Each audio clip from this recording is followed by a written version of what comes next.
Hey, everybody, Chapel Warriors. I am Tammy here. And of course, we are joined by none other than Henry Ball, the author of the Michael Chapel original book, our soon to be reigning author of the newest Killing Henry that is in print or being printed right now.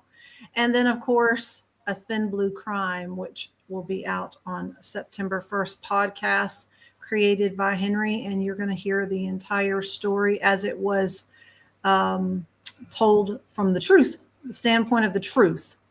So we're happy to be here with y'all tonight. So as you jump on, feel welcome to say hello, talk to us, let us know that you're here, and make sure that you're adding your questions. Hello, everybody. And what I like to say about A Thin Blue Crime is that we are definitely telling the most complete story in the Michael Chapel saga. And then we're also telling, Henry's story, our story, the Michael Chapel is Innocent Project story. Right. And I think that's important. And I think it's a very gripping story. And I think a lot of people will be interested in what a lot of us have kind of gone through together. And that, hey, the fight's not over. We still have some miles to travel, and we're still here, and we're still going to travel those miles, and we're gonna knock that justice door down, and hopefully justice will prevail, the truth will prevail, and if nothing else, the world's gonna know. So we're gonna let them know what really happened in the Michael Chapel case and in the 16, now 17 court cases that followed. Yes. I think it's interesting that you pointed out it's not just Henry's story, because if somebody's looking at it and they're reading the title Killing Henry, it almost sounds like a murder mystery, right? Thankfully, it didn't turn into that. Yes, right. But it's important to note that this is about everybody that's been involved in this case, fighting for Michael's innocence since we started this project. And that, yes, we are still standing, and that there was another side, and of all of these people championing him and everything that yourself and the rest of us tagging along in minuscule ways compared to what you've endured, but have all gone through in order to get truth and justice out there. It's not minuscule in my mind. What you guys have meant the world to me, and so I can't imagine that I would still be standing if I didn't have all of you, good folks behind me and encouraging me and helping me along the way. So, I understand where you're coming from, but I don't agree with that. You're so humble, but you know what? Your humility is how you got here. And I appreciate that, but the truth of the matter is a lot of us put in a lot of blood, sweat, and tears to get here, including yourself. Yes. And what did Michael Jordan say when he was introduced into the Hall of Fame? He said, "Whenever you speak Michael Jordan, you have to speak Scottie Pippen." And you're my Scottie Pippen. So thank you. Not that I'm Michael Jordan. I appreciate that. I know the names, but I don't watch basketball. Sorry. Well, it's a sporting analogy. I understand. Yeah. So whenever they speak Henry Ball, they have to speak Tammy Owens, because I wouldn't be here without you. And thank you. And that goes to the rest of the Michael Chapel is Innocent Project. That's right. The Chapel Warriors. I just had a big mouth and started yelling first, right? That's why I got picked. No comment. So let's get to why we're here in the first place. We want to answer your questions, and we've got a great one from Corey Scott already in here. Hey, Corey. What all is suspected to be on the hard drives that Hearst supposedly destroyed? So, that's a great question. I mean, there's really only two people that know the full answer to that question, and one of them would be J.P. Morgan, who is no longer with us. The other would be Bodie Hearst. There is a lot of information of what was suspected to be on those hard drives and what was, kind of confirmed by GCPD to have been on those hard drives. And one of the things is that they believe that there was a significant amount of compromise of other police officers and other elected officials in the Gwinnett County and possibly even throughout the state of Georgia, but certainly elected officials and not just one. It was definitely plural, multiple, and the hard drive was known to from what's in the sealed boxes. Was known to have included pornography and illicit material.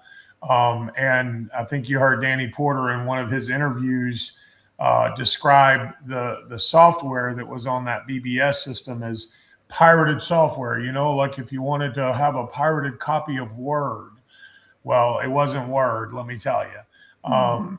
But there was pirated software on that BBS system, and that included commercial software that had been sold to the county, to the police department and the county justice administration building. And it allowed for third-party access to the county's data by potentially nefarious individuals. They actually talked about in a memo that I'm referring to or thinking about that this software allowed for ransomware attacks on the county. And this was back in 1993, so this was way before anybody knew what ransomware was or had heard of software ransoming or data ransoming, however you say it, ransoms. But it occurred in 1993 in Gwinnett County, and in that memo it says, and we had a catastrophic loss of data as a result of one of these attacks. And that memo went on essentially to explain to the chief of police how the Gwinnett County Police Department was being threatened with blackmail in the very investigation of Bodie Hearst and his civilian partner, and that if the county continued its investigation, that the county would be exposed for all of this software and the other nefarious things that were, potentially on those hard drives. And, I don't know what the response was. We don't have a written response, but all the charges against Bodie Hearst were dropped, all but one, and he received an offer plea, which meant that got expunged 2 years later, and he got to keep the $10,000 that he stole from the evidence locker. So, did the blackmail work? It appears to. I can tell you that unless you've heard me say it, you've never known the name of the civilian business partner, and he's the one who leveled the blackmail scheme, and you never heard him charged with anything. So, did it work? Sounds like it. Sounds like it did.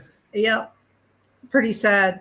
Yeah. Layers upon layers of corruption. I hope that sufficiently answered your question, my good friend Corey Scott. Speaking of Chapel Warriors, who have had a very distinct role in helping us to be where we are today. Most people don't know this, but behind the scenes, Corey Scott has helped me immensely. He finds out things for me. He gets things that I need. I say, Corey, I need this information about this person, and a few minutes later, I'm receiving screenshots. Here you go. What else do you need to know? Don't get on his bad side. So no, Corey's a great guy. He's awesome, and he has been immensely helpful in our pursuits, and I just wanted to acknowledge him and thank him for that. Yeah, he's actually got another question on here. Okay. So how did the blood sample, of course, that the state had at trial that matched Imogene's DNA, but yet they didn't have enough to be able to actually show what species it was? There's a lot of reasons why that blood sample should have been thrown out. There wasn't, and I don't. Maybe one of the attorneys on here could tell us, but essentially, like the defense has a right to do its own testing, right? And if there's not enough of a sample, for multiple tests, then there's not enough of a sample. In the trial transcript, you'll find that the defense expert, who was the state of Georgia's kind of leading DNA expert at the time, he's still a professor at Georgia Tech, Dr. Jung Choi, said that the testing method that the GBI used in this case was junk science, was inconclusive at best, and basically said it should be thrown out. And if there's proper material for proper testing, then proper tests should be concluded or conducted. And of course, there was no material for that testing. And, Danny Porter had the answer that he wanted, 1 in 10 billion or what have you. And that's what they went with. That's what he presented to the jury. The judge allowed that to stand. And, much as we've seen with the current judge, Dr. Jung Choi was just ignored. He's an expert. He knows this better than anybody else in the state, and probably at that time, probably better than most people in the world. But we're not going to listen to him because we got the result we want. And so that's kind of what they went with. It was years later that, I looked at that sample and the sample form that says, not sufficient to determine species origin. And, I asked that question, do we have an answer to that question? I don't think so. And I think it might be one of those questions that we're not ever able to answer. And it goes back to the whole finality thing. Once the jury has a verdict, the courts, the justice system doesn't want to hear any more questions. The questions are over. And so they got it wrong. They got it wrong. You just have to spend the rest of your life in jail, Yeah. Just seems to be the way it is, I guess. Unfortunate. I'm not okay with that. No, but not at all. Not at all. Seems to be where we are. Yes. So not exactly about the case here, but William is interested to know why I'm not in Hawaii right now. Well, I think we got twisted up last week when we were saying that I wasn't going to be here. It's the following. Yeah. 2 weeks. Who asked that question? William. In William's defense, you said you weren't going to be here this week because when you and I talked earlier and I told April I've got a Q&A tonight, she said, well, who's co-hosting? I know. I don't know. And I said, Tammy. And she said, Tammy's in Hawaii. And I'm like, oh, yeah, you're right. Tammy is in Hawaii. So you should be in Hawaii, but we're glad you're not this week. but next week, Yes. enjoy the fun and sun. And, hopefully it won't be 372 degrees in Hawaii as it is in hot Atlanta right now, Right. because I was outside today. I was down at the Mercedes Benz Stadium for the Home Depot trade show, and I had to walk from the parking, across the street and, a couple of 2 city blocks. And it was 324 degrees. And I probably lost a couple of pounds just walking because it was hot. I was like, Yes. this is not, you need to have these in like November. Like this is not good. Well, speaking of the fall, hopefully temps will come down a little bit, but we are looking forward to a couple different festivals where we can get our name back out there and support Henry with his new book, as well as the podcast and getting the truth out there. So on the calendar, we want you to mark these dates on your calendar. One is coming up right around the corner. It is the Covington Fuzz Run.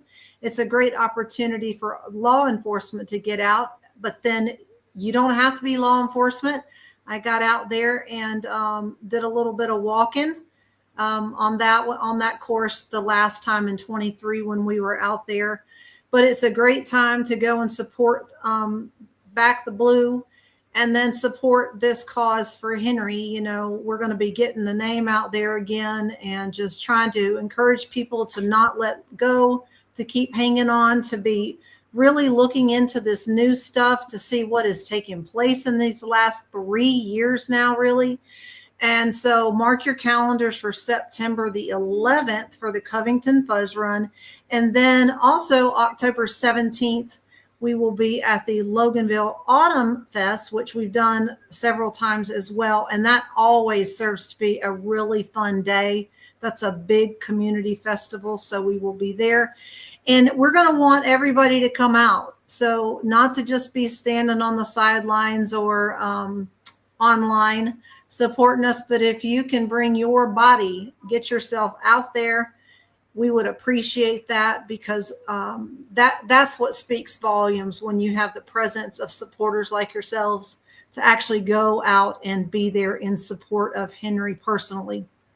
So you'll get some more information about that. But Fuzz Run is right around the corner. So I don't know how much the temperature is going to drop for you there, Henry, but Well, it wasn't that bad. It wasn't that bad when we did it before, and that was we weren't in a heat wave then either. Yeah. But between now and then, guys, she mentioned it already. September 1st, we're dropping A Thin Blue Crime. If you haven't already gone to Spotify and followed us on Spotify, please find A Thin Blue Crime on Spotify and follow. And, guys, we don't have like the big, networks and everything behind us. We've got you guys behind us. So, it's time to start getting the word out and, start getting people pumped up and ready to hear A Thin Blue Crime. It's going to be great. I have listened to the complete first 3 episodes, and it blows me away. I was raving to Tammy before we came on that Matt Duff. I don't know if you guys remember Matt Duff from when we had the parts about Ivan Cantu and the case that he did, Cousins by Blood. And then he also had another podcast called Who Killed Beth Ellen. The guy is a phenomenal producer. He really is. He's actually got a television background, and he got into investigations and doing podcasts because it interested him, and it's something that he is passionate about, and he's really good at it. And I just have to tell you, I know the previous host has his big show, racing up the Apple charts, and because everybody, everybody's tuned into him, and that's great. And he did a great job. He really did. But I just feel like what we're doing is so much better. It just really is, because like I said, it's the complete story. The production quality is awesome. And you're going to hear from some people that have never been heard from. We're actually going to take you into the trial, and you're going to hear, you're going to hear exactly what happened, exactly what the jury heard. And I think you're going to, as many questions as we have today, we're going to have a lot more questions. It's like, and I've got to tell you, like, I send him down a path and I say, we've got this, and this. And then he comes back to me and he's playing audio that I've never heard. And he's bringing out points that I'm like, it's new to me. It's a new point to me. And I'm like, that says a lot. Yeah, I never thought of that. And I just got to tell you, I mean, I'm looking forward to it. I'm really excited about it. I'm very excited about Killing Henry finally getting in your hands and you guys being able to read that. And I'm super excited about A Thin Blue Crime. I think you guys are going to love it. And let's do what we can to make sure as many people as possible hear it. And I think it'll do well. So yes, and I think people will really come to know the Michael Chappell story. So that's right. So we've got one from Yvonne. Have you heard from lawyers or other professionals around the state in regard to the judge's ruling to not accept the expert's testimony? They weren't there to inspect the car. Yes, I have talked to a handful of attorneys, including ones that deal in post-conviction appeals, habeas, things of that nature. And there's quite a bit of perplexity about that statement. And I suspect, we'll hear a lot more about that. But to me, as a layman, if the standard is that an expert has to be at the crime scene, then there's no such thing as a cold case. Mm-hmm. Like you cannot,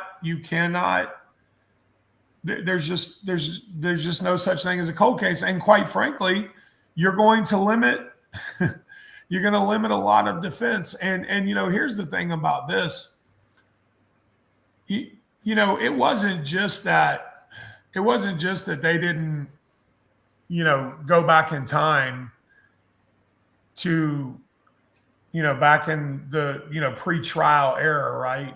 Because, you would think that, Mike's defense leading up to his trial would have been able to examine a lot of these things, right? They would have been able to do their own DNA testing. They would have been able to examine the crime scene.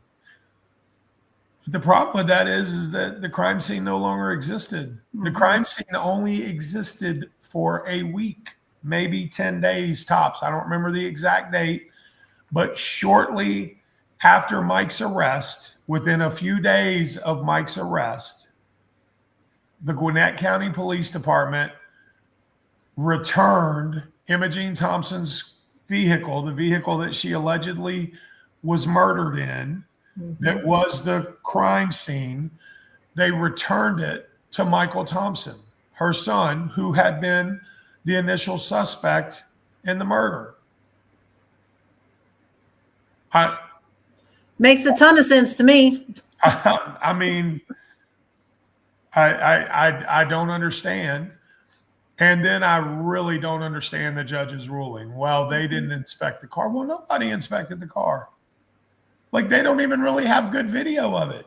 We've got the pictures that we have that the experts were able to examine. And, here's the thing about that.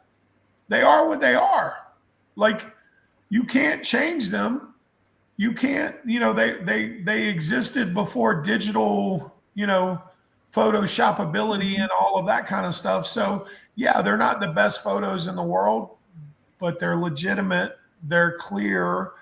And you don't see what you don't see. Right. There is no blood spatter on her back, on the seat behind her, above her head, around the window. There was no back. Those are for, us lay people over here. That's total common sense.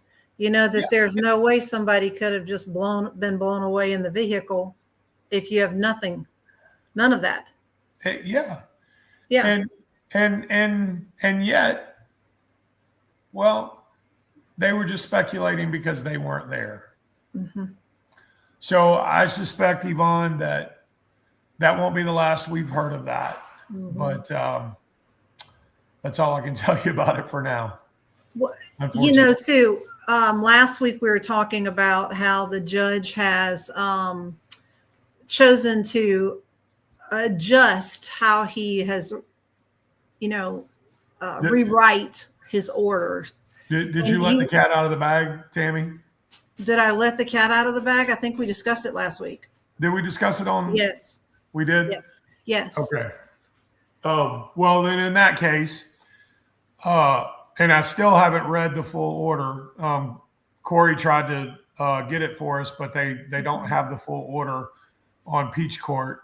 And I think Billy's on vacation, so I still haven't seen the new order. It has been issued, but the judge realized that his order really didn't make sense. He said it's untimely and successive, and then he goes into this, well, the experts speculated, and so there was a lot of things that didn't line up, and the judge, I guess unprompted, sent Billy a notice that he was going to extend the deadline for the appeal because he was going to rewrite his order.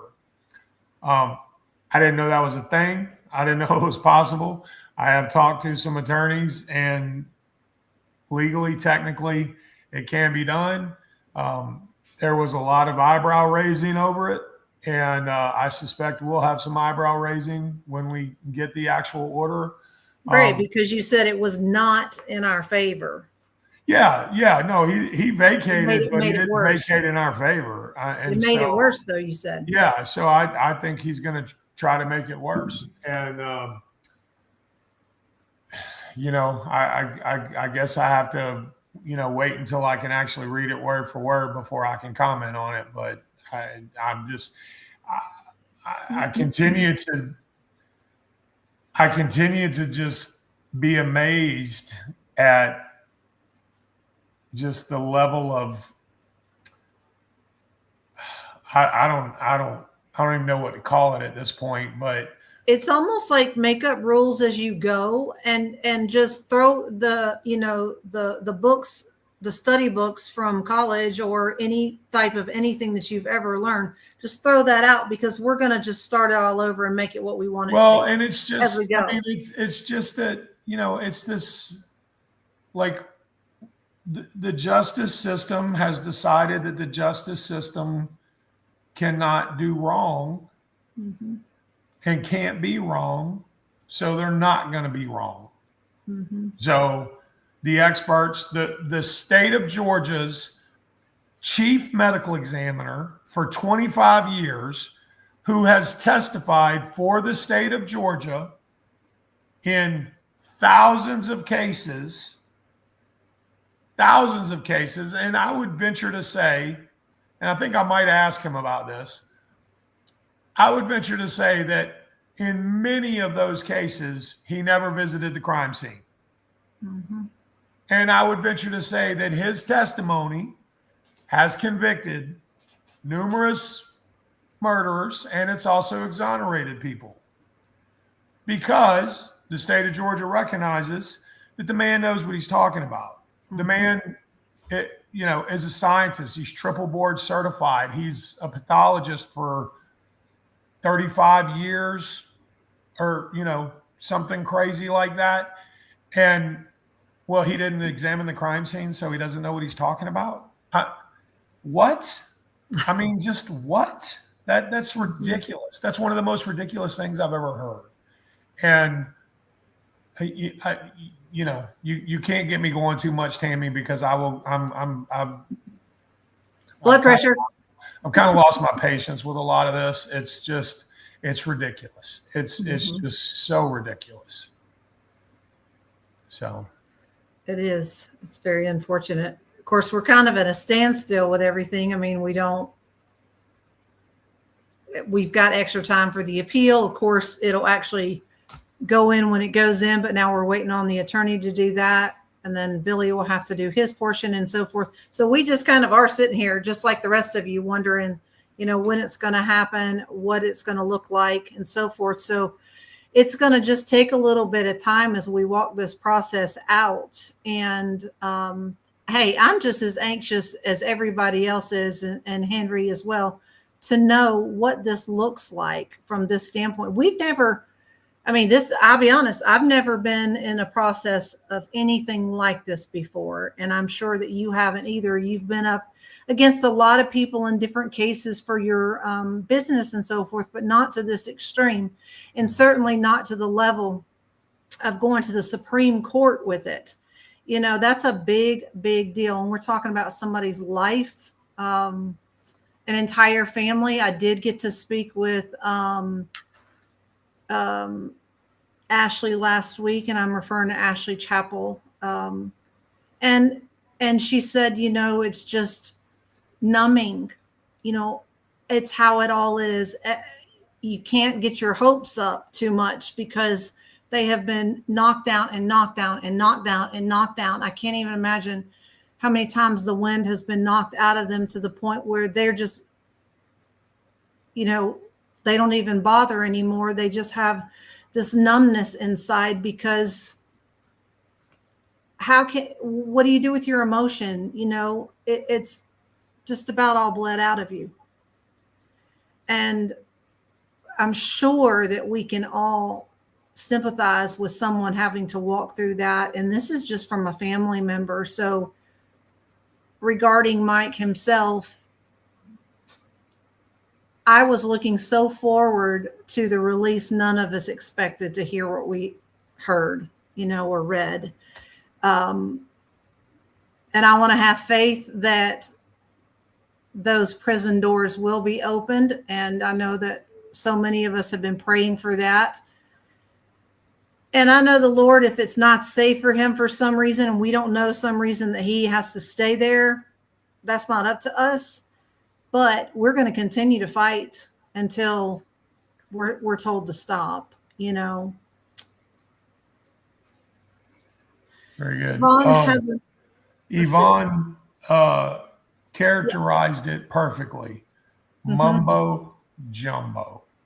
That's what I read in that order. Yes, Yvonne, yes. I agree. Mumbo jumbo. And I agree with your reasoning. I can't say that definitively. I can't swear to that in court, but it certainly makes one wonder.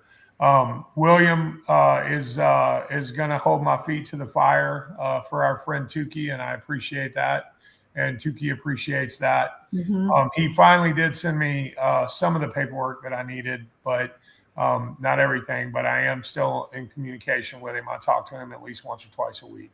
And he is in good spirits, and he knows what I need, and he's trying to get it together for me, and he has sent me some of it, and so we'll start trying to kind of put a strategy together on that here sooner than later.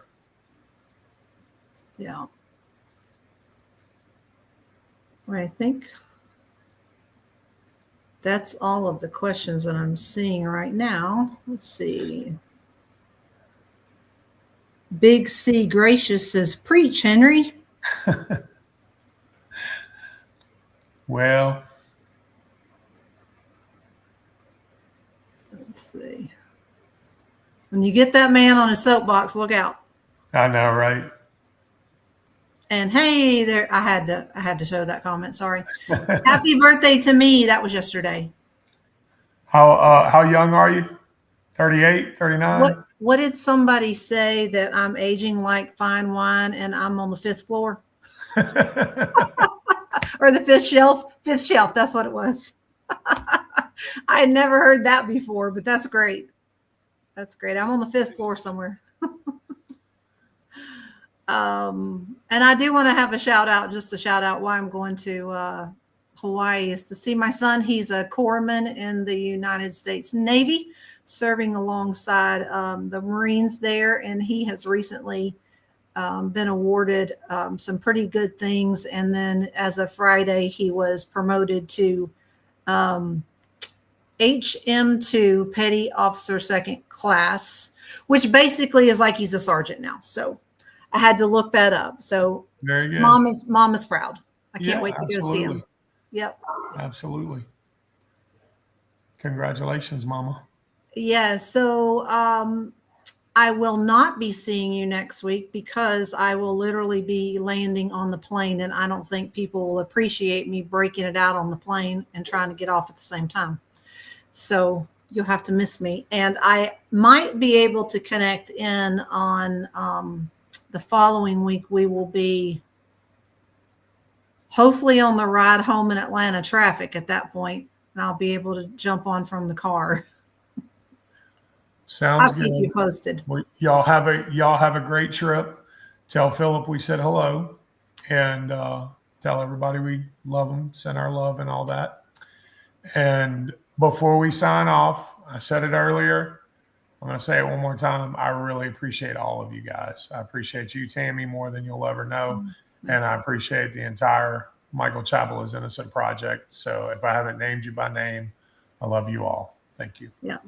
Have a good night, Mary Ellen. Bye, John Boy. Good night, Bye, everybody. Most people probably don't get that, but y'all have a good night.